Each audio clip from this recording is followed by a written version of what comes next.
Este es el primer programa que grabamos después de la publicación de la edición sobre bolsillos tecnológicos, más conocido como el programa en el que puteamos a los Mindfactors cambiando la velocidad del episodio todo el rato. Alberto Espinosa, ¿estás preparado para hacer un repaso de comentarios de lo que ha llegado en plataformas? Dale, claro que sí. Vale, venga, vamos allá. Venga. Alberto dice, yo voy a ir leyendo comentarios y vosotros veréis cuando paráis, ¿eh? Así que para fastidiar a los que os escuchan más rápido, decidís fastidiar a los que os escuchamos a velocidad normal. ¡Bravo! Bien, dice Zin Reyes, valió la pena probar, pero no disfruté tanto del tema como cuando los oigo en velocidad normal. Estos son los más bien intencionados. Voy con un poquito comentarios más, hombre, ¿vale? Mete sangre ahí, mete sangre. Eso es, venga. Siglad dice, nos hacéis sufrir a los que lo hacemos bien. Hay bastantes quejas de gente que lo ha escuchado conduciendo, por lo tanto no podía ir cambiando la velocidad. Vaya. Entonces estaba... Claro. Por ejemplo, dice Claudia Palomo, los odié. Generalmente los amo, pero escuchar los brincos que daba el sonido al ajustar la velocidad fue una tortura para mis oídos neurodivergentes. ¡Ay! ¡Qué pena! ¡Ay! La Zac especialidad de la Morales. casa. Mira, este te va a gustar, Sergio. Zac Morales dice, bien jugado, pero le pedí a mi Cloudbot que ajustara la velocidad del audio dependiendo de cómo lo ponían ustedes. Esto Mira, es ser un Mindfact. Ha tomado nota del episodio del Cloudbot. Sí, dice por aquí Ron G. De joven, mi colega Paco de Cazalla y Marihuana sonaba como vosotros a 0,5. Debo de decir que Jesús, en modo lento, es muy gracioso. Suena que efectivamente como tira de botellón. Tengo por aquí, mira, que dices esto, tengo por aquí alguien que decía algo sobre Jesús. Tengo por aquí, Fran a 0,5, dice Luciana, es como si se hubiese tomado unos cuantos litros de Cruzcampo. Tengo por aquí también alguien que hablaba de Jesús, pero no está. Aquí, Josepo, qué mal le sienta el vino a Jesús. Hay más mensajes, dicen por aquí también. Os escucho trabajando con guantes, comenta Raúl. No sabéis qué fastidio, no me volváis a hacer esto, por favor. He manchado el móvil de barniz. Pues doble puteo al pobre oyente. Dalton dice, esto no ha sido lo peor fue cuando pusieron el capítulo al revés. Ay, aquellos buenos días, ¿eh? Sí. Dalton desde el sur de ¿Ves? Chile. Se queja la gente de vicio. Sí. Jacqueline, muy seria. He llegado hasta el final del capítulo por respeto. Gracias, Jacqueline. Pero os habéis pasado 3 pueblos. Qué coñazo, por favor, cambiar la velocidad todo el rato. Me habéis puesto nerviosa y ahora he empezado mi día alterada. Me caíais bien, pero ya no. Vaya por Dios. Se le va a hacer. Y, o sea, sí tengo decenas y decenas de mensajes, todos positivos, como podéis ver. Ha sido un gran éxito el experimento. Bueno, deben saber los oyentes que esta maldad fue del cerebro corrompido completamente del señor Francis Uzquiza, Sí. que me consta que tiene muchísimas más en la recámara. O sea que esto ha sido un paseo por el campo comparado con las cosas que se le ocurren. Mira, Jorge Bravo, para lo Espi. peor. Este te va a gustar, Espi, Jorge Bravo. Ya está bien de tomar el pelo. A la tercera va la vencida. Dejo de escucharos. ¿Quieres mandar un mensaje a Jorge? Ya está bien. Y Juan te ha pillado. Dice, sois unos cabrones. Lo ponéis a 0,75 que no hay para compensarlo. Si fuera 0,75. Bueno, que está, la gente pide que pongamos el episodio bien. ¿Qué hacemos con ello? Hay opiniones encontradas. Ah, ya, Espi dice que no. Al artista, al artesano que ha realizado esta maravilla claro, de Espi, capítulo, tú no sabrás. le parece bien. No, tenéis que poner dinero en Pupa Club. Ya, Uy, vale. espera, que Se le ha caído el micrófono. Bueno, pues entonces Ya. el último comentario que va, yo creo que va dirigido precisamente a Espinosa, lo firma Xavi y pone en mayúsculas HDP. Y que cada HDT. cual, TDT. HDP. Ah, con P. Cada cual feo. que entienda lo que Pues así considere. así no me apetece ponerlo. ¿Empezamos el episodio nuevo o qué? Vamos. Bueno, moraleja, los experimentos con gaseosa. Buscamos los límites de la ciencia, el futuro de la tecnología, el alcance de la mente humana. Esto es Mindfacts. Bienvenidos a Mindfast, donde cada semana buscamos los límites de la ciencia, de la tecnología y de lo que nos quieren nuestros oyentes. Claro que sí, claro que sí.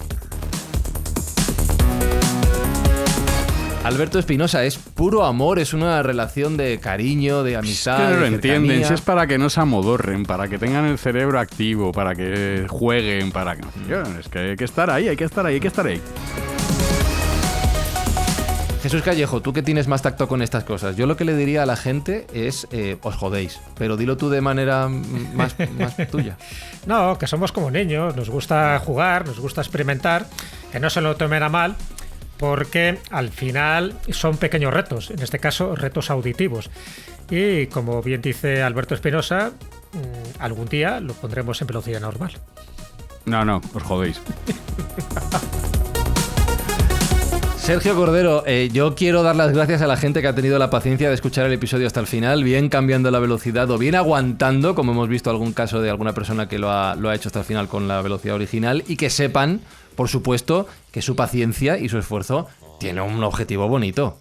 Sí, este ejercicio de masoquismo auditivo al que han sido sometidos ha tenido pues un buen fin, que es el que estamos llevando a lo largo de esta fase de la temporada, que es donar todos los ingresos por publicidad que están recibiendo los oyentes en sus auriculares a Pupa Clown, que son payasos de hospital y que están alegrando a su vez la vida a los niños que están ingresados. Así que sepan los oyentes que dentro de todo el cariño que les tenemos, vamos a seguir torturándoles con alguna otra perrería.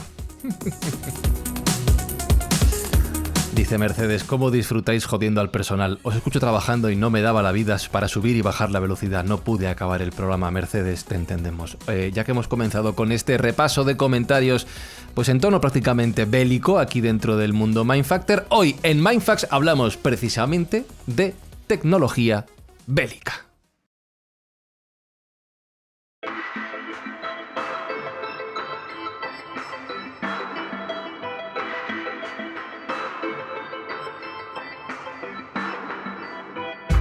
Bueno, Sergio, vamos a hacer un aviso antes de nada. Vamos a hablar de tecnología y guerra. Realmente muchas veces cuando se comienza una guerra o cuando se justifica el rol de los departamentos militares y de defensa dentro de nuestra sociedad actual, se habla de que son un gran impulsor al desarrollo de nuevas tecnologías, y de ello vamos a hablar hoy en el programa. Pero esto no significa que, aunque nos parezca bien el desarrollo tecnológico, no significa que nos parezca bien la guerra, claro, por supuesto. Todo lo contrario, es el programa que menos querríamos hacer, pero es un programa de candente actualidad. Ojalá cuando se emita ya se haya quedado anticuado y no tengamos que pues volver a repetir ningún programa de este estilo. Odiamos la guerra y con un disclaimer bien gordo, con letras bien grandes, decimos que no nos alineamos con ninguno de los dos bandos que están ahora mismo en conflicto, que no nos gusta la guerra en absoluto, que la odiamos. Tampoco nos gustan algunos regímenes que no son respetuosos con los derechos universales, y lo que querríamos es un mundo en paz, pero por desgracia no es así, y lo que vamos a hacer es analizar desde un punto de vista aséptico la tecnología que se está utilizando en este conflicto armado, y bueno, vamos a dar los datos crudos a los oyentes para que ellos entiendan un poquito mejor el propio conflicto, avisando de que no tomamos partido y que nosotros tenemos nuestras propias opiniones. Incluso nosotros, que somos 4 amigos bien avenidos, tenemos nuestras divergencias en el asunto, pero por supuesto que lo respetamos y nos queremos, y así debe ser. Estamos hablando de conflictos bélicos como esta guerra, lo que se llama ahora la guerra de Irán, por entendernos todos. Lo hemos visto con Israel en Gaza, por ejemplo, se hablaba mucho de tecnología, con Rusia en Ucrania y tantas veces. Jesús, esta idea de que la guerra impulsa el desarrollo tecnológico y que los departamentos de defensa son uno de los grandes laboratorios de I+D de la historia, ¿siempre ha sido así? ¿La guerra siempre ha traído este progreso tecnológico, nos guste o no? Sí, así es. Y también el progreso médico, no lo olvidemos. Las guerras es lo que hace que experimentes pues, con personas que están heridas, que están mutiladas y que tienes poco que perder experimentando con ellos. Entonces, gracias a eso, pues se ha podido avanzar mucho en medicina desde el pasado hasta ahora, evidentemente. Con lo cual es cierto que cuando hay una guerra, aparte de los beneficios económicos que reciben distintas empresas también que crean armamentos, o sea, no lo olvidemos que la guerra, desde un punto de vista comercial, es un desastre para muchos países y es un éxito para otro tipo de empresas. Con lo cual, eso es lo que hace que nos planteemos muchas veces si hay guerras que ya están condicionadas o están influidas por ciertos intereses, no evidentemente humanitarios, sino por intereses crematísticos, lo cual lo convierte en algo más dañino y en algo mucho más inmoral. Es cierto que tenemos mucha más tecnología para odiarnos que para amarnos, y dentro de esa tecnología tenemos mucha tecnología para matarnos y de las formas más diversas posibles, ¿vale? Entonces, bueno, en las guerras lo que ha hecho es eso, es diezmar la población. Y no hay un periodo histórico que yo conozca donde no haya habido guerras. periodo histórico me refiero, desde la Edad Antigua, la Edad Media, la Edad Moderna, la Edad Contemporánea, y por supuesto no hay cultura, no hay civilización que se haya sustentado solo en bases de la paz. Siempre ha habido alguien que ha querido expansionarse territorialmente, y para eso no se le ha ocurrido otro remedio que utilizar las armas a su alcance, que si queréis ahora comentamos, para matar, para extorsionar, para esclavizar, para torturar.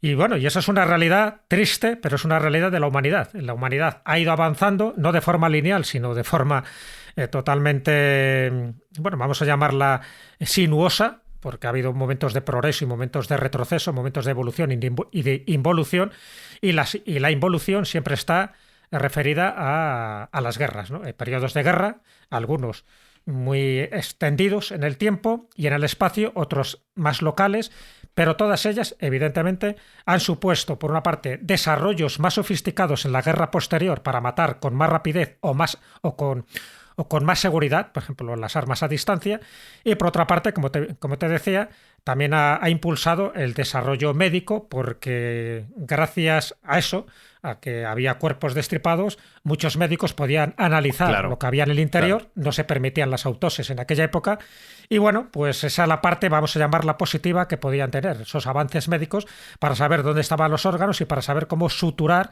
las heridas, o por lo menos la higiene dentro de esos enfermos, porque luego se dieron cuenta que muchas de las muertes no estaban debidas directamente a la agresión física de un arma, que puede ser un cuchillo, una espada, un arco, sino por la infección que generaban esas heridas. Entonces, en eso sí que se fue avanzando poco a poco, hasta que llega el siglo XIX, que es cuando se da el paso más definitivo precisamente para la asepsia y para que los hospitales empiecen a tener la sofisticación y el desarrollo para que muchos enfermos no murieran precisamente por eso, por las infecciones, no tanto por la herida directa. Me está viniendo a la cabeza, dentro de estos desarrollos tecnológicos que pueden plantear también debates morales, el caso, por poner un ejemplo, por ir a algo concreto, de Alfred Nobel. De Alfred Nobel, claro, el inventor de la pólvora, aunque Jesús Callejo nos dirá que la pólvora se inventó de la dinamita. Perdón, de la dinamita, que esto ya venía de antes. Claro, esa dinamita, esa explosión, se puede utilizar para algo bueno, puede ser una demolición, por ejemplo, o el inicio de una excavación,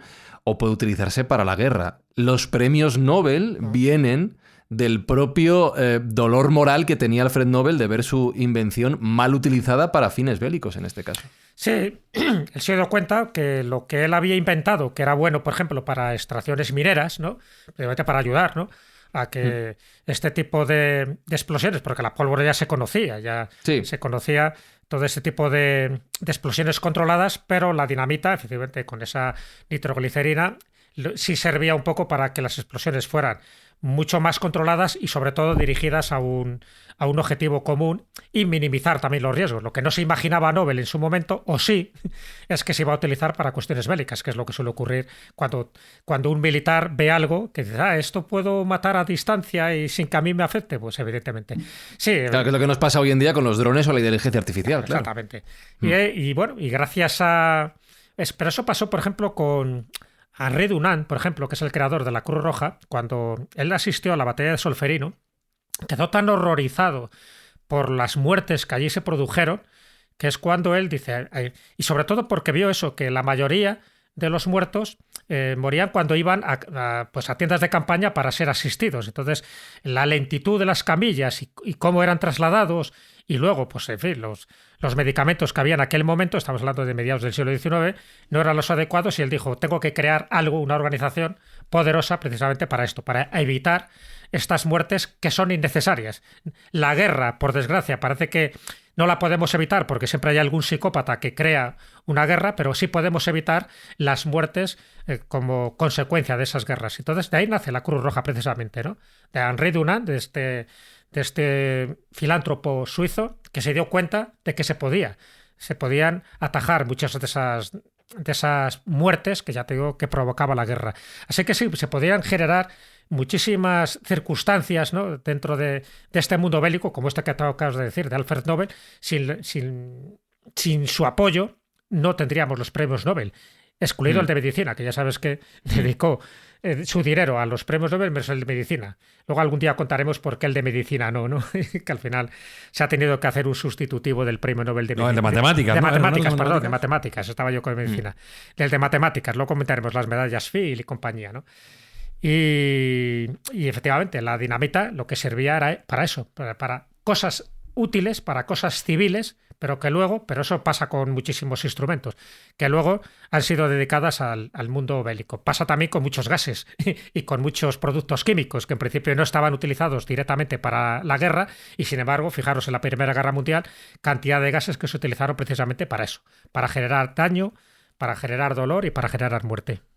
Estaba Espi levantando las cejitas mientras te escuchaba. Yo, el ejemplo que me venía a la cabeza, Espi, ¿puedo mencionar la energía atómica o pasamos del siglo XX? Bueno, claro, ¿por qué no? Sí, Claro. porque es uno de las grandes navajas de doble filo que hemos visto últimamente, ¿no? ¿Para qué lo quieres utilizar? ¿Para el bien o para el mal? Y últimamente suena mucho la parte del mal. Esto se repite siempre. Así es la cosa, así es el ser humano, tío. Sí, así somos, Jesús, todo el rato. Bueno, así somos. Fíjate que se hizo hace poco una especie como de estadística de las armas más mortíferas o que más muertes han provocado a lo largo de la historia. Entonces, es verdad que si hacemos un ranking, lo digo muy rápidamente, el ranking de mayores muertos ha sido por las armas químicas, ¿no? Estamos hablando de más de, pues eso, casi 400.000 muertes, contando la Primera Guerra Mundial y contando otro tipo de guerras y tal, ¿no? Utilizando el gas mostaza, el gas sarín, etcétera, etcétera. La siguiente serían las bayonetas, también, con un porcentaje. Bueno, claro, muchos siglos ahí las bayonetas, triunfando, sí. ¿eh? Sí. Claro. Desde el siglo XVII, que es cuando se empiezan a utilizar. Triunfando, lo petaban en los campos de batalla, las bayonetas petaban muchísimo eso. Sí. Claro. Muertos a casco porro. Las piedras, bueno, si vamos así un poco, las piedras han sido también un arma mortífera, se habla de millones de muertos. Los palos. Lo cual también es muy relativo, ¿no? Estimar. Tecnología punta. Los arcos y las flechas, también se habla de más de 19 millones de muertos que ha podido haber, por supuesto, en la época prehistórica y sobre todo en la Edad Antigua. Las mazas también, las espadas y las dagas, las armas de asta también. Y bueno, pues y luego las armas ligeras, por supuesto. Ya sabéis que siempre se ha dicho, que yo no sé hasta qué punto será cierto, que la gladius es el arma más mortífera hasta que surgen las armas de fuego. La gladius, en fin, lo que más se utilizaba por el Imperio Romano y De origen hispano. de origen hispano, efectivamente, porque está basada en nuestra falcata, pues dice que posiblemente sea el arma dentro de nuestro mundo occidental que más muertes ha ocasionado. Yo no estoy muy de acuerdo, porque yo creo que podría ser, por ejemplo, el arco, y sobre todo el arco compuesto, ¿no? O sea, cuando tú haces un arco mucho más complejo que el arco simple y que puede tener una distancia de alcance de entre 200 y 300 metros, pues también ha podido matar a muchísima gente. Y ten en cuenta que ese arco compuesto lo han utilizado tanto escitas como los persas, como los hunos, los mongoles, que se podía utilizar también desde caballo. En fin, son muchas armas, hasta, ya te digo, hasta el arma de fuego, ¿no? Y a partir del arma de fuego, cuidado también, porque también algunas eran más complicadas de manejar de lo que nos imaginamos. Por ejemplo, los mosquetes, que es el primer arma portátil, pero era muy pesada. Tenías que llevarla, cargarla al hombro, montarla, hacías un tiro y cuando querías hacer el segundo ya te habían matado. Pero bueno, pero los mosquetes ya utilizaban la pólvora, ¿no? Que por cierto, el primer lugar donde se utiliza la pólvora posiblemente fue en el sitio de Huelva, ¿no? Y estamos hablando del siglo XIII, cuando los musulmanes lo utilizan contra las tropas de Alfonso X el Sabio. Lo digo como dato, poco porque sabemos que ya los chinos utilizaban la pólvora por lo menos desde el siglo IX, pero en Europa el primer sitio donde se utiliza, por lo menos como arma, es en el sitio de Huelva en el siglo XIII. Y bueno, y a partir de ahí, pues hay multitud de armas. Dentro de esa edad moderna, cuando decía con la pólvora, os decía el mosquete, pero es que, claro, como el mosquete veía que no era demasiado útil, y eso que se utiliza durante el 16 y el 17, durante bastante tiempo. Luego se utiliza el fusil de pedernal o el fusil de chispa, que tiene mayor precisión y mayor alcance. El fusil de retrocarga, que es también carga rápida mediante cartuchos, que es un poco lo que vemos también en los tercios de Flandes y compañía. El revólver, bueno, ahí el revólver es increíble, ¿no? Porque Samuel Cole, cuando utiliza el famoso Cole, sí que genera un antes y un después. Estamos hablando de un invento que es de 1835, porque a partir de ahí, cuando introduce el tambor giratorio, tú es que ya puedes matar por lo menos a 6 con 6 balas distintas, ¿no? y el disparar con varios disparos, apenas presionando el gatillo, eso dio un vuelco, ¿no?, general a la hora de matar. Pero claro, luego entra la ametralladora y la ametralladora dice, hombre, que puedo matar más rápidamente con más balas. Efectivamente. En los así videojuegos ocurrió, eso sí que lo peta. Y eso es del siglo XIX, o sea, en principio parece que está la fecha que se da es 1884. Acordaros de las ametralladoras Gatling. Lo sabe muy bien Sergio, por ejemplo, los últimos samuráis, cuando hacen la carga que ya suicida, van muriendo uno tras otro con las ametralladoras Gatling, que no dejaba títere con cabeza, ¿no? Y luego ya entramos en la edad contemporánea y a partir de ahí, pues ya os podéis imaginar que la Primera Guerra Mundial y también en la Segunda, las ametralladoras pesadas, los tanques, la aviación, los submarinos, los fusiles de asalto, el Kalashnikov, etcétera, etcétera. También el Kalashnikov, dentro de las armas de fuego, está considerada como una de las armas más mortíferas por el uso que ha tenido durante mucho tiempo y por muchos países. Sé que, bueno, esto es un sistema y una visión muy rápida de cómo somos capaces de matar cada vez con más precisión, cada vez a más distancia, precisamente para que el que mata no sea matado, para el que asesina no sea asesinado.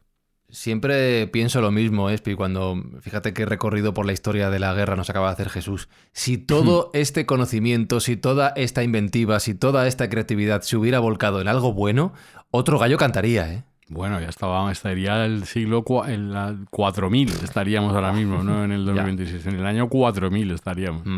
Porque tú crees que entonces la guerra no es tan necesaria para desarrollar tecnología.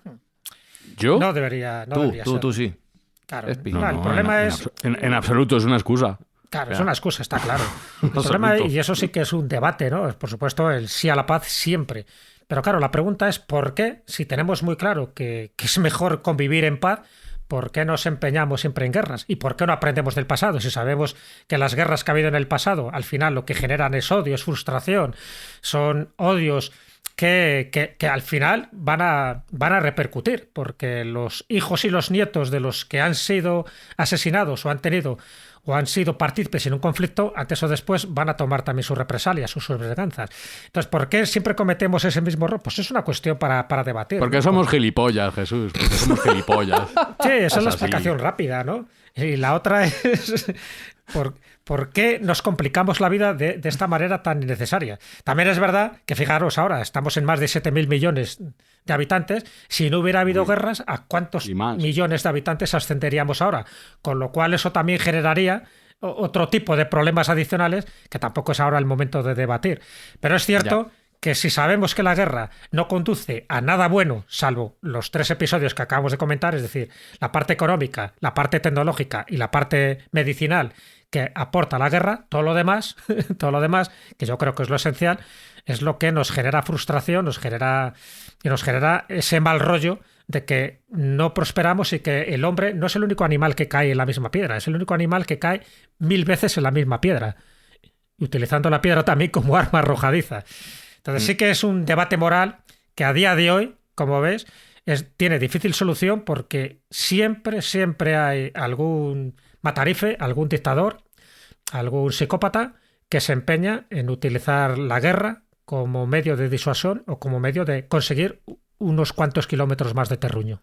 Voy a tener que hacer de abogado del diablo. Después de estos discursos hippies de Spinoza y de Callejo, vamos a saltar al siglo XXI, donde están pasando no me cosas... hippie, respétame. Hippie, lávate el pelo, hombre. Pon la música hippie esa que tienes ahí. Búscate un que en el trabajo. siglo XXI están pasando cosas guapísimas que vamos a contar. Guapísimas. Guapísimo todo.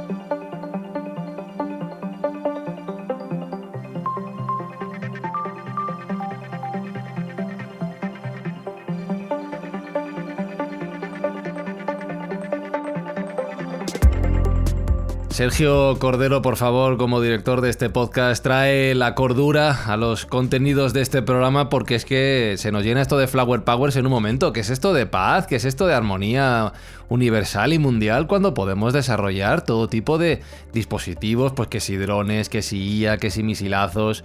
Hombre, que vamos a desarrollar tecnología, que es a lo que hemos venido, ¿no? Ya se sabe desde antiguo que el ser humano tiene una tara de origen y es esa querencia por matar al prójimo para conseguir sus objetivos. Hay una frase de Heráclito de Éfeso que ya dijo que la guerra es la madre de todas las cosas, y que bien envejecido esa proclama, ¿no? Por desgracia para los demás. La guerra siempre ha traído destrucción a los congéneres, pero también un montón de avances y un montón de ingenios. Y como no puede ser de otra moda, pues en el siglo XXI, que estamos en plena era de descubrimiento digital y cerca pues de la singularidad y de toda la dominación tecnológica absoluta, todos esos parámetros se están aplicando en cómo destruir al enemigo, por desgracia, para el género humano. Pero bueno, nosotros, como digo, vamos a analizar lo que está pasando y cada uno saque sus conclusiones. Yo sí que creo que el ADN humano tiene algo mal configurado que hace que tengamos esa querencia por el mal del prójimo y no entiendo muy bien por qué. Si enfocamos nuestra mirada hacia esta guerra de Irán que ahora mismo se está desarrollando, uno de los primeros puntos de los que podemos hablar es que es una guerra a distancia completamente, no hay tropas en tierra, prácticamente no hay soldados manchándose las botas, como se suele decir, y hay un arma que ya es plena actualidad en el siglo XXI, que son los drones. Pero es que además, yo no sabía esto, Irán es una potencia mundial en la fabricación de drones de guerra hasta el punto de que exporta, por ejemplo, a Rusia. Los drones iraníes están en Ucrania, o sea que tenían ahí una buena fábrica de armamento. Sí, definitivamente hay que atender un poco al tablero de operaciones. Me hubiera gustado traer a algún invitado que pudiera aportar algo más. A lo mejor estoy pensando en Carlos Canales, que es una persona que sabe mucho de guerra, pero bueno, ya en otra ocasión. El por qué Irán tiene esa capacidad balística de misiles y sobre todo de drones tiene un origen en su propia flota aérea. Irán, hay que decir que es un país que ha tenido muy pocos aviones y los pocos que han tenido ya habéis visto que han sido destruidos casi inmediatamente, porque los que tenían origen, curiosamente, eran americanos, eran F-14 Tomcats los que salían en Top Gun. Son cazas de los años 80 y 90, pero los embargos sucesivos a los que ha sido sometido por parte de Estados Unidos lo dejaron casi inservibles porque no tenían piezas para repararlos. Con lo cual, bueno, pues Irán se vio sin una fuerza aérea de calibre. Hay que decir de antemano que Irán es la potencia militar más potente, valga la redundancia, de todo Oriente Medio. Se le suponen aproximadamente 1 millón de soldados entre activos y reservistas. Y bueno, pues es un país que por sus características propias ha estado siempre en el ojo del huracán y ha tenido una preparación bélica y militar muy cuidadosa. Y como digo, esta carencia en el ámbito aéreo pues les ha hecho desarrollar otras estrategias para la guerra que, como estamos viendo, pues probablemente estén dando resultado para lo que ellos quieren, sin tener necesidad de tener aviones en el aire. Entonces, la forma más barata ha sido el desarrollo de estos drones, porque hay que enfocar, y esto ya lo estábamos viendo en la guerra de Ucrania, en que las guerras se están desigualando. Antiguamente, las potencias que combatían más o menos tenían armas similares y actualmente eso está cambiando completamente. Ahora mismo hay una asimetría en el ámbito económico brutal, porque los drones que tiene Irán pues son de muy bajo coste. Ahora entraremos en detalle un poco en la disección de cómo son cada uno, pero para que os hagáis una idea, los Shahed 136, que son los que más tienen, se calcula que entre 30 y 50.000, tienen un coste de fabricación tan bajo como de 20 o 30.000 dólares, mientras que un dron Lancet o un Reaper americano estamos hablando en los millones de dólares. Joder, o sea que es muchísimo más eficaz económicamente, puedes hacer cientos de drones con lo que te cuesta uno americano. Correcto. Entonces, no es tan importante el daño que puede causar, que sí que es significativo, como el desgaste económico al que sometes a tu enemigo.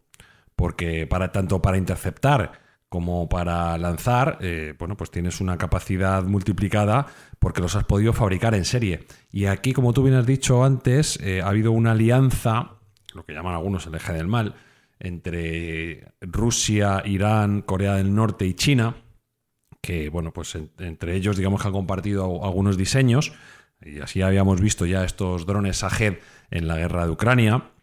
Y, bueno, pues China había también colaborado con diseños y con fabricación del cuerpo de estos drones a gran escala, porque, bueno, recordemos que China es la fábrica del mundo, e igual que te fabrica un iPhone, te puede fabricar el cuerpo de un dron, que básicamente son drones muy sencillitos, son con cuerpo de ala delta, tienen alguna serie de desventajas tecnológicas, pero claro, tienen, como digo, la absoluta ventaja de ser muy baratos y poder hacerse en serie de forma muy rápida. Entonces, bueno, pues el arsenal que tiene actualmente Irán puede abrumar a las defensas de sus vecinos, porque es cierto que los drones no pueden llegar mucho más allá de su entorno.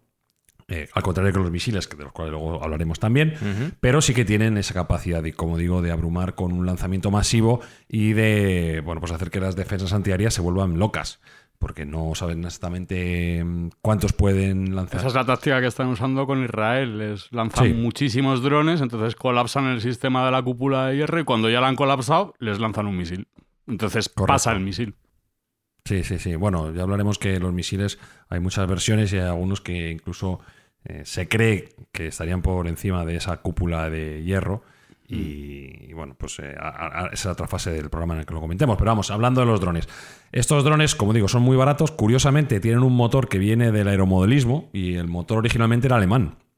Es un montón de 4 tiempos, muy barato, pero muy efectivo. La desventaja que tiene, que es muy ruidoso y se oye desde muy lejos. Algunos dicen que hasta a 20 kilómetros de distancia se puede oír. Y eso, bueno, pues para la intercepción de los propios drones, pues es un hándicap bastante importante.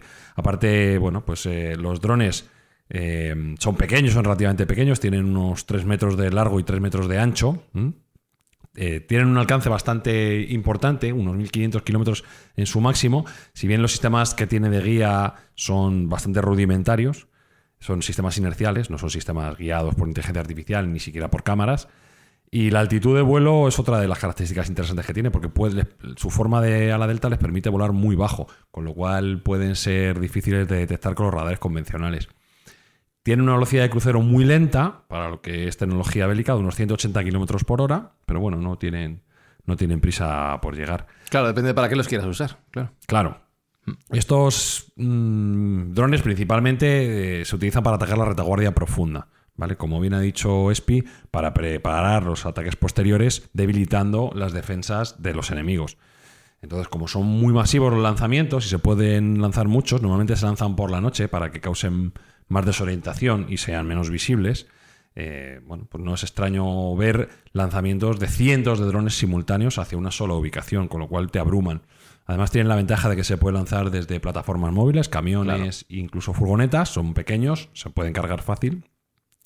Y bueno, pues como digo, tienen la ventaja de que son muy masivos y pueden saturar, pero tienen el inconveniente de que son medio tontos. Al final no tienen capacidad de apuntar con un operador detrás, sino que van un poco a tuntún y van a la zona donde están diseñadas. No tienen esa capacidad para llegar como tienen los drones americanos o los drones más avanzados, que sí son algunos guiados por inteligencia artificial y pueden detectar sus propios objetivos, como los drones israelíes que pueden detectar presencia humana, y otros que son teledirigidos con un operador y van guiados por cámara. Entonces, bueno, pues son mucho más eficientes a la hora de atacar objetivos concretos. Pero en resumen, lo que estamos hablando es de una guerra de economía de escala, una guerra de economía desigual. La saturación a la que van a someter a las defensas israelíes y de sus vecinos que están atacando, sus vecinos del Oriente Medio, así como a los drones de interceptación americanos, pues es un coste elevadísimo para el contribuyente de cada país. Y bueno, pues en principio Irán, si las inteligencias europeas están en lo cierto, cuentan con entre 30 y 50.000 de estos drones pequeños, pero que pueden causar muchísimo daño. La pregunta en ese conflicto más a largo plazo ya no son los drones, sino el arsenal de misiles con el que cuente Irán, porque como decía Espi, el dron es esa avanzadilla, pero el misil es el que acaba haciendo el daño gordo finalmente. Sí, efectivamente. El dron, digamos, sería el soldado de infantería y la caballería sería los misiles. No tiene, como hemos dicho, Irán una gran fuerza aérea, pero sí que tiene un expertise y una fabricación muy potente en el ámbito balístico, en el ámbito de los misiles. Entonces, bueno, pues no se sabe exactamente cuántos tienen, pero bueno, se estimaba antes del inicio de la guerra que cerca de 10.000, lo cual es una auténtica barbaridad, ¿no? Y ahora vamos a comentar que hay de diferentes tipos. Es cierto que tanto las defensas, los drones americanos, Reaper y bueno, sobre todo la Fuerza Aérea Americana y israelí tienen como enfoque principal los lanzadores de cohetes para que no puedan pues ser efectivos, pero también se cree que tienen muchísimas ubicaciones subterráneas, que eso hace que dificulte muchísimo el lanzado. Entonces, ¿qué tipo de misiles tienen los israelíes? Bueno, pues tienen varios tipos. Por ejemplo, el Fateh-110, que sería uno de los más nuevos, tiene alta precisión, un alcance de unos 300 kilómetros y tiene una característica muy importante para el ámbito de los misiles, que es que tiene combustible sólido. Hasta hace unos años, el combustible y el propelente de los propios misiles era líquido. Uh-huh. ¿Qué conllevaba eso? Pues que había que recargarlos antes del lanzamiento. Tú no podías dejar el combustible líquido ya preparado dentro del misil porque corroería todo el interior del propio misil. Entonces eso conllevaba una falta de tiempo y una preparación previa que, como podéis imaginar, pues no es lo óptimo. Sin embargo, ya estos nuevos misiles Fateh-110 tienen este combustible sólido que les permite pues ser lanzados inmediatamente, no tener la preparación necesaria y bueno, pues poder ser lanzados con muchísima más velocidad. Luego, otros misiles que tienen ya de más alcance sería el Zolfaghar, que tiene unos 700 kilómetros, y estos son los que se están lanzando a los vecinos regionales, ¿vale? Los que están lanzando en Dubái, los que se están lanzando en Bahrein, digamos a sus vecinos más cercanos. Que yo no entenderé nunca muy bien tampoco cuál es la estrategia del lanzamiento a tus hermanos musulmanes, que además han sido los que te han estado apoyando, como el caso de Qatar, pero bueno, ellos han querido ampliar el radio de la guerra para hacer el máximo daño posible y a fe que lo están consiguiendo, definitivamente. Y luego, ya entrando en los misiles de más poderío, tendríamos el Shabab 3, que tiene un alcance de unos 1.300 kilómetros, y la curiosidad que tiene es que está basado en tecnología norcoreana, ¿vale? Es un misil ya de un alcance importante y, bueno, pues parece ser que el diseño es coreano, que como ya sabemos, norcoreano, como ya sabemos, pues han tenido mucha repercusión en medios por sus múltiples diseños y sus múltiples lanzamientos al mar de Japón, por ejemplo, y en esta transferencia tecnológica que ha habido entre este eje del mal, como le llaman los americanos, pues esta sería la versión customizada para Irán de este misil que es norcoreano. Y ya entrando en la Champions League de los misiles. Sí, porque tienen misiles que llegan lejísimos, ¿no? Que sí. Bueno, se especula con Europa. Sí, lo que aparentemente, de lo que se conoce, ¿vale? Porque no se saben datos exactos, los misiles de mayor alcance estarían en el entorno de 2.000 kilómetros, incluso de 3.000. Llegar a Europa, por ejemplo a Chipre, podrían llegar, sin duda alguna. No se sabe si a Grecia, probablemente. Mucho más allá no se sabe, pero se duda, ¿eh? Como máximo, la inteligencia americana cifra en 3.000 kilómetros el máximo alcance que tendría, que sería el Ghadar 10, que es una versión más precisa y de mayor alcance que el Shabab 3, que es, este que os digo que está basado en tecnología norcoreana, ¿vale? Y luego tienen otros dos, que son los Sehil, que son de 2 etapas y combustible sólido, lo cual le permite más alcance, de unos 2.000 kilómetros, y el Khorramshahr, que me perdonen los iranohablantes porque no lo pronuncio muy bien, y estos sí que tienen una capacidad añadida que es que está diseñado para llevar posibles ojivas nucleares. Y aquí es que estamos hablando ya de palabras, territorio serio, de palabras mayores, ¿no?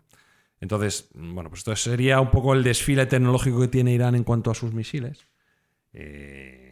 Y bueno, han estado llevando todo este desarrollo de esta tecnología armamentística de los últimos 15-20 años. Han recibido durante muchísimo tiempo perclorato de sodio desde China, que es el ingrediente que se utiliza para el combustible sólido de misiles, porque este tipo de químicos pues, se han disfrazado como pues, para otros usos, para usos civiles principalmente.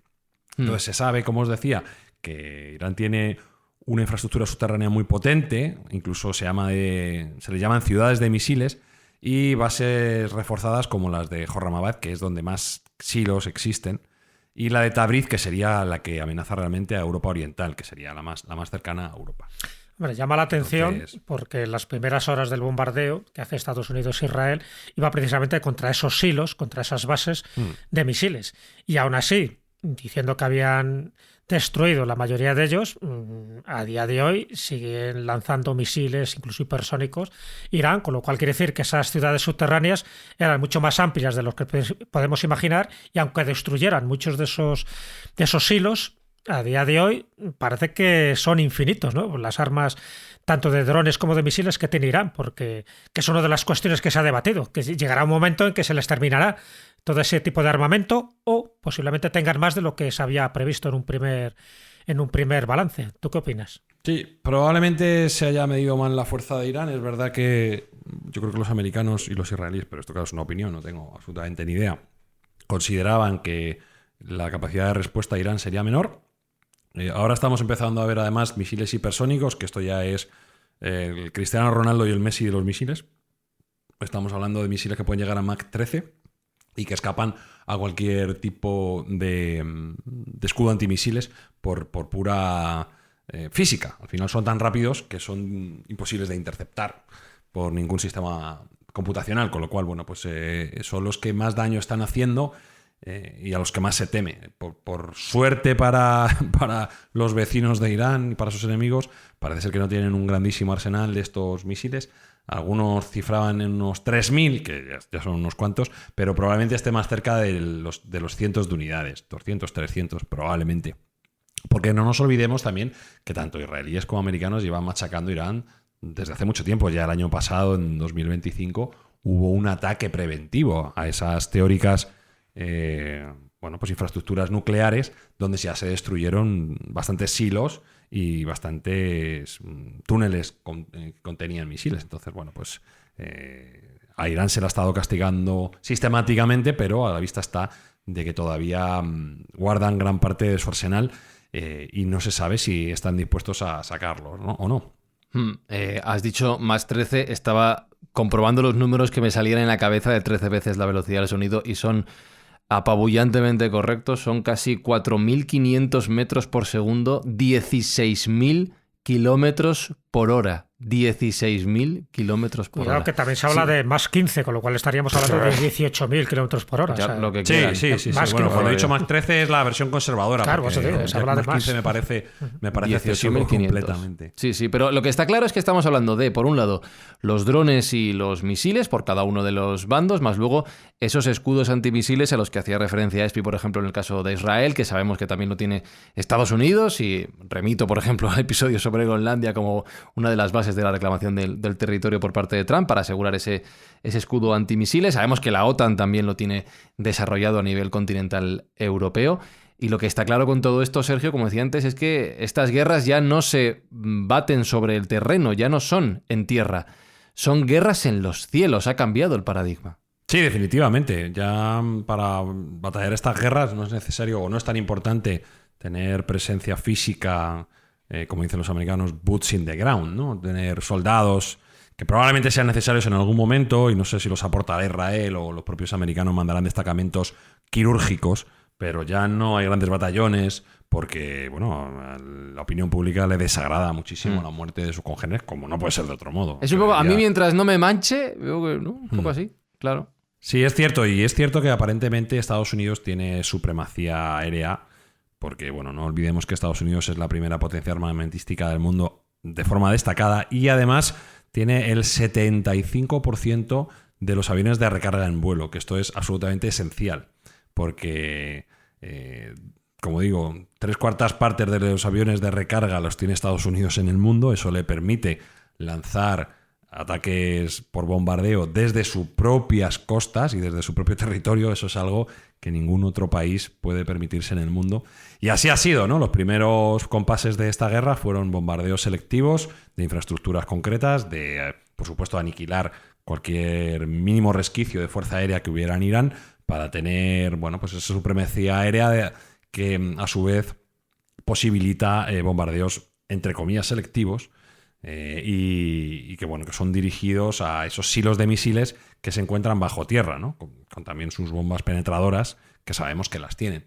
Entonces, bueno, los americanos sí que tienen esa superioridad aérea, y uno de los modelos estrella que ha surgido o que ha sido visto en el aire es el famosísimo B-2 Spirit, ¿no? Que es el bombardero oculto, que es un hito de ingeniería aeroespacial porque es el único bombardero estratégico del mundo con tecnología furtiva, es decir, que no es detectable por radar y que se concibió en su momento durante la Guerra Fría para penetrar defensas soviéticas, y es tan costosísimo que el programa inicial, que eran 132 unidades, se quedaron relegadas a solo 21, que son los que finalmente se han construido.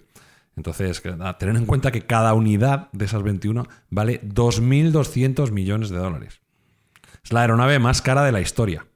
Y es imagino que habéis visto las fotos, es un ala volante que no tiene, pues ningún saliente del fuselaje, con lo cual tiene una firma de radar absolutamente mínima. Sería como un pájaro pequeño. Y tiene capacidad para desplegar armamento convencional y nuclear en cualquier parte del mundo. Y ya ha sido probado en conflictos, en su momento en Kosovo, en Irak, en Afganistán. Como digo, no solo el coste operativo de la máquina, sino el coste operativo de mantenimiento por hora de vuelo se va a $130.000 cada hora que está volando una de estas unidades, de las 19 operativas que quedan actualmente, porque dos se perdieron. Y bueno, pues es un absoluto hito tecnológico, por desgracia, que se usa para la guerra, pero que no deja de ser llamativo cómo los americanos han conseguido evadir los radares mediante diferentes tecnologías, como la geometría de bordes continuos y curvas variables que hacen que las ondas se desvíen. Está pintado con materiales absorbentes de radar, con unas pinturas especiales que además se deben reaplicar periódicamente, con lo cual eleva muchísimo el coste de mantenimiento. Y luego, a nivel de firma infrarroja y acústica, los motores van enterrados en el ala para ocultar las palas del ventilador, y los escapes enfrían los gases, de tal modo que no tienen emisiones de calor ni de humo. Con lo cual, pues es, como digo, absolutamente indetectable. Es una máquina de matar de altísima precisión, que además pues tiene capacidad nuclear para el caso de que fuera necesario. Y parece que en esta han sacado los B-21, que es sí, es la versión avanzada. El avanzado del B-2. Sí. El B-21 es el Raider, ¿no? La versión Raider que le llaman, también desarrollada por Northrop Grumman, que encima parece ser que tiene un mayor sigilo y menor coste operativo. Hay que decir que el B-2 ya es una máquina, a efectos aeronáuticos no, pero a efectos tecnológicos comunes es un poco antigua. Y estos B-21 que se pensaban que todavía no estaban en desarrollo, efectivamente hay quien dice que ya han salido a pasear por allí. Y todo esto es debido a que los americanos tienen esa capacidad de repostaje en vuelo que no tiene ningún otro país en el mundo. Es que estaba pensando en el mundo. Con la descripción de la tecnología que estás haciendo, Sergio, y si ves las fotos, las buscas en Google, B2 o B-21, todo esto me lo imaginaba, o seguro que nos lo imaginábamos mucho antes, de la amenaza extraterrestre que nos han dicho tantas veces en las pelis, que de una propia capacidad de un ejército humano como el de Estados Unidos. Es que suena a ciencia ficción. Es tecnología extraterrestre, sin duda alguna, y puede haber algo de eso, puede haber algo de eso. Remito a los oyentes a nuestro programa de Roswell, en el cual se comenta que algunas de las tecnologías de las que allí se extrajeron se pudieron implementar en estos operadores privados militares, porque es cierto que es una tecnología que deja ojiplático a aquel que la reconoce. Y en algunos casos, algunos avistamientos de estos B-2 y estos B-21 se han confundido con avistamientos de UFOs y de ovnis, porque evidentemente es algo tan curioso y es tan llamativo que no parece un avión normal. Para empezar, es un cuadrado perfecto, que no... pues no estamos acostumbrados a ver aviones de ese estilo, ¿no? Que sean alas volantes completas. Entonces, pues si no oye, si no deja huella térmica, si no está reflejado en el radar, pues ¿qué puede ser? Pues algo que está fuera de nuestro alcance, definitivamente. Totalmente. Y con esto llegamos a la madre de todos los debates éticos en el desarrollo tecnológico ligado a la guerra. Hemos hablado, por ejemplo, de los casos de la dinamita o de la energía nuclear.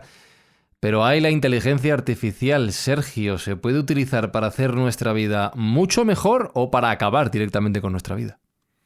Sí, la verdad que sí. La inteligencia artificial está siendo una de las armas más utilizadas en esta guerra. Por primera vez, yo creo, de forma masiva, y por primera vez por ambos bandos.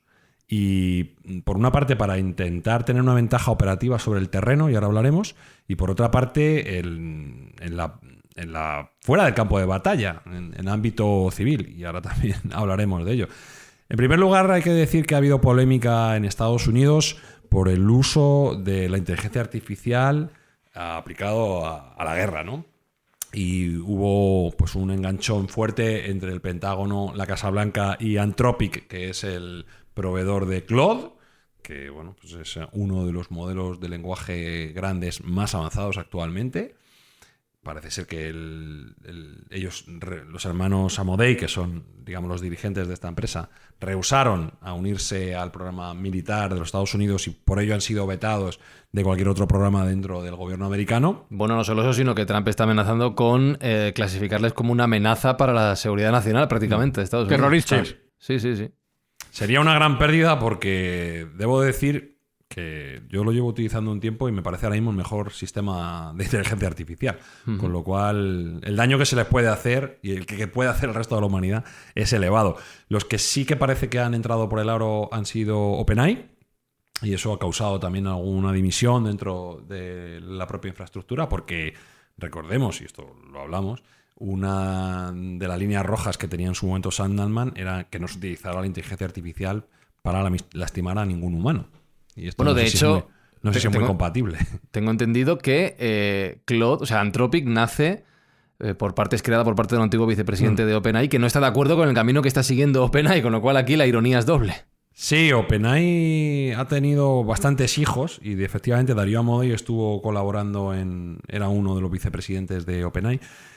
Por así decirlo, ha parido también a XAI, a Grok, porque recordemos también que el patrón era socio inicial y originario de OpenAI y por divergencias con la directiva actual, con Sam Altman, bueno, pues decidieron partir caminos y llevar proyectos distintos. Es curioso cómo también Elon Musk está siendo bastante prudente en el ámbito de la guerra, sin significarse específicamente. No tiene que ser positivo esto que estoy diciendo. Lo digo casi como una crítica más que como un alabo. Y bueno, la estrella absoluta dentro de la inteligencia artificial en el ámbito bélico es Palantir. Palantir, que tiene el nombre más bonito que ninguna empresa y que además creo que estaba perfectamente traído. Para el que no lo sepa, el Palantir en el universo de los Señor de los Anillos era esa bola de cristal en la cual Sauron y Saruman podían ver bueno, pues lo que estaba pasando en la Tierra Media, y con ese nombre tan bonito, pues Alex Karp y Peter Thiel en el año 2003 fundaron una compañía de inteligencia artificial específicamente para el conflicto bélico armado y la inteligencia dentro del ámbito de defensa americanos. A fe que les ha ido estupendísimamente bien. Es una empresa que ha ganado 1 millón de concursos en el ámbito estatal y bueno, si alguien ve su cotización, ha sido un auténtico tiro. Una burrada. Sí. Una auténtica burrada de revalorización. Yo la verdad que nunca creí mucho en ellos porque claro, yo no veía el caso de uso.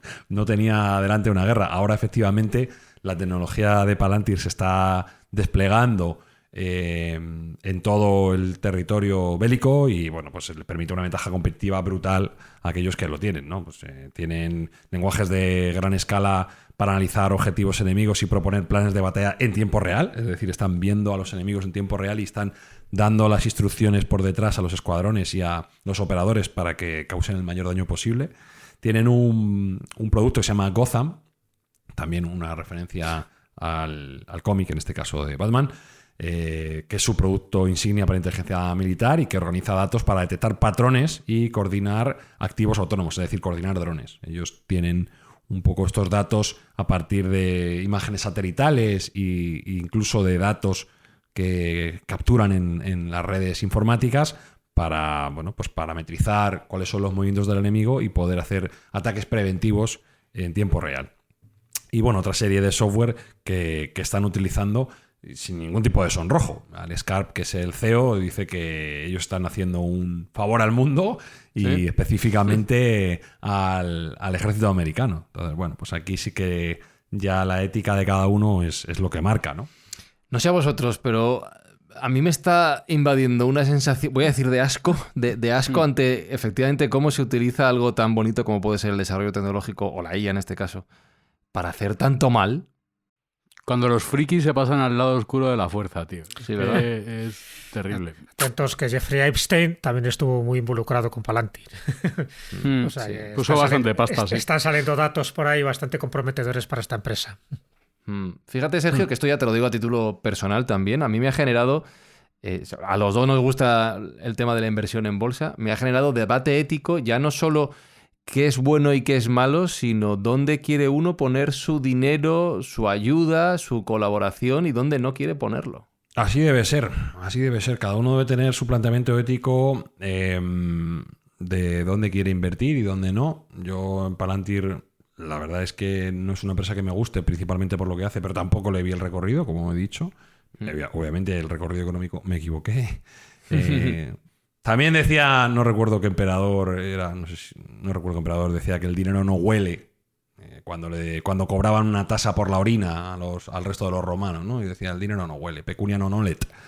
Entonces, bueno, habrá gente que considere que el dinero bienvenido sea de donde venga, y otra gente como tú, pues que tenga otro tipo de ideas en la cabeza, ¿no? Durante mucho tiempo también claro. ha habido fondos que no invertían en tabaco, que no invertían en alcohol, que no invertían en juego. Bueno, pues efectivamente hay que plantearse dónde pone uno su capital para mejorar o para empeorar el mundo. ¿Queréis hacer algún lema más hippie como el mío? Bueno, a mí se me ocurre una frase de Martin Luther King, cuando Sergio está hablando de las cantidades millonarias que cuesta estos armamentos, estos misiles que están destinados exclusivamente para matar. Martin Luther King decía, y fijaros ya hace unos cuantos años, porque él fue asesinado en los años 60, él decía que cuando una nación invierte más en tecnología militar que en programas sociales, es que estamos muy cerca de la muerte espiritual.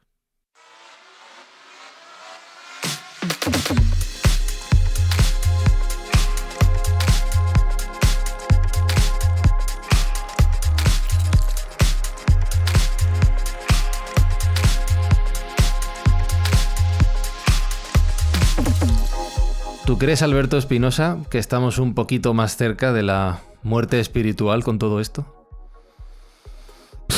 No sé. Sí. Levanta los hombros sí. Es que es todo tan vomitivo que... ¿Verdad? Sí. La verdad es que sí.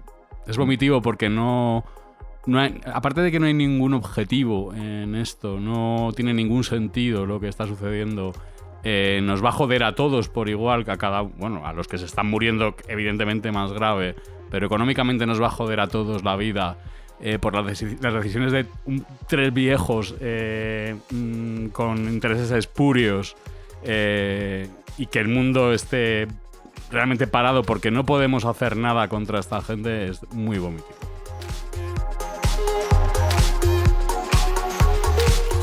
Jesús Callejo, ¿aprenderemos algún día a corregir todos estos errores?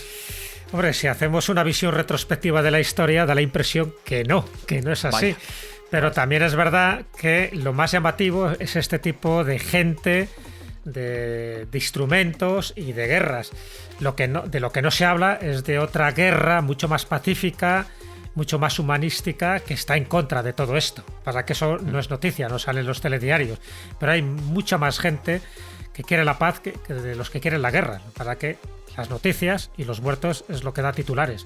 Pero cada vez más existe, yo creo que esa revolución espiritual y humanística que antes o después saldrá a la luz. Y acordaros que siempre la luz es la que gana la oscuridad. Y en ese sentido, Sergio, nosotros, y espero que todos los Mindfactors, somos unos firmes creyentes en que mientras unos pocos pueden hacer mucho mal, muchos de nosotros, a poquitos, también podemos hacer mucho bien. Sí, definitivamente. Vamos a intentar hacer el bien, que es el leitmotiv de este podcast, junto con pasárselo bien y aprender y putear al oyente.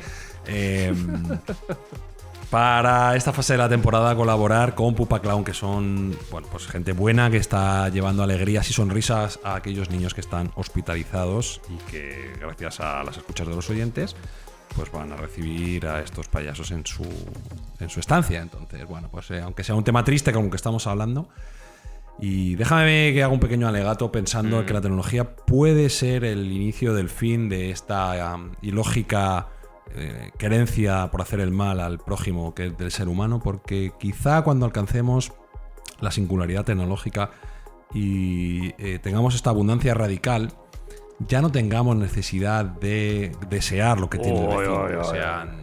Joder, hippie no eras tú, Espi, ¿eh? No, Quiero pensar que esa es mi... La codicia humana no tiene límite, sueño dorado. Sergio, no tiene límite. Ya, pero cuando ya no haya nada que codiciar, igual siempre habrá aceptamos algo. que nuestra existencia en el universo canicas, es otra será cosa. lo que sea, siempre habrá algo que No, codiciar. cuando no haya nada que codiciar, lo que se codiciará sea que los demás no lo tengan. Y ya está. Punto pelota. Lo que sigue hacer un llamamiento. Ha habido muchos más comentarios de lo habitual en el programa de la velocidad, de las variaciones de la velocidad de tiempo. Claro, eso es fácil. No. Esto es un llamamiento a los Mindfactors de verdad, a los de pura cepa, a los que aguantan hasta el último segundo de los episodios. Dejadnos ahora un comentario. En Spotify, en iVoox, igual que escribís para quejaros. A ver qué opináis de todo este tema. Dejadnos y ya lo leeremos en otro episodio. O no, ya veremos. Besos y abrazos de parte de todos los Mindfactors. Hasta la semana que viene. ¡Chao! Mindfacts llega cada semana a tus oídos a través de Spotify, Apple Podcast, iVoox o tu aplicación favorita. Búscanos en redes sociales. Somos Mindfacts. Soldados, no os rindáis a esos hombres, que en realidad os desprecian, os esclavizan, reglamentan vuestras vidas y os dicen lo que tenéis que hacer, que pensar y que sentir. Os barren el cerebro, os ceban, os tratan como a ganado y como a carne de cañón. No os entreguéis a estos individuos inhumanos. Hombres máquinas, con cerebros y corazones de máquinas. Vosotros no sois máquinas, no sois ganado, sois hombres. Lleváis el amor de la humanidad en vuestros corazones, no el odio. Solo los que no aman odian, los que no aman y los inhumanos. Soldados, no luchéis por la esclavitud, sino por la libertad. En el capítulo 17 de San Lucas se lee: el reino de Dios está dentro del hombre, no de un hombre ni de un grupo de hombres, sino de todos los hombres, en vosotros. Vosotros, el pueblo, tenéis el poder. El poder de crear máquinas, el poder de crear felicidad. Vosotros, el pueblo, tenéis el poder de hacer esta vida libre y hermosa, de convertirla en una maravillosa aventura. En nombre de la democracia, utilicemos ese poder, actuando todos unidos. Luchemos por un mundo nuevo, digno y noble, que garantice a los hombres trabajo y dé a la juventud un futuro y a la vejez seguridad.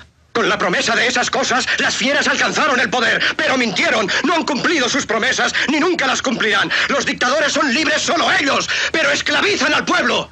Luchemos ahora para hacer nosotros realidad lo prometido. Todos a luchar para libertar al mundo, para derribar barreras nacionales, para eliminar la ambición, el odio y la intolerancia. Luchemos por el mundo de la razón. Un mundo donde la ciencia, donde el progreso nos conduzca a todos a la felicidad. Soldados, en nombre de la democracia, debemos unirnos todos.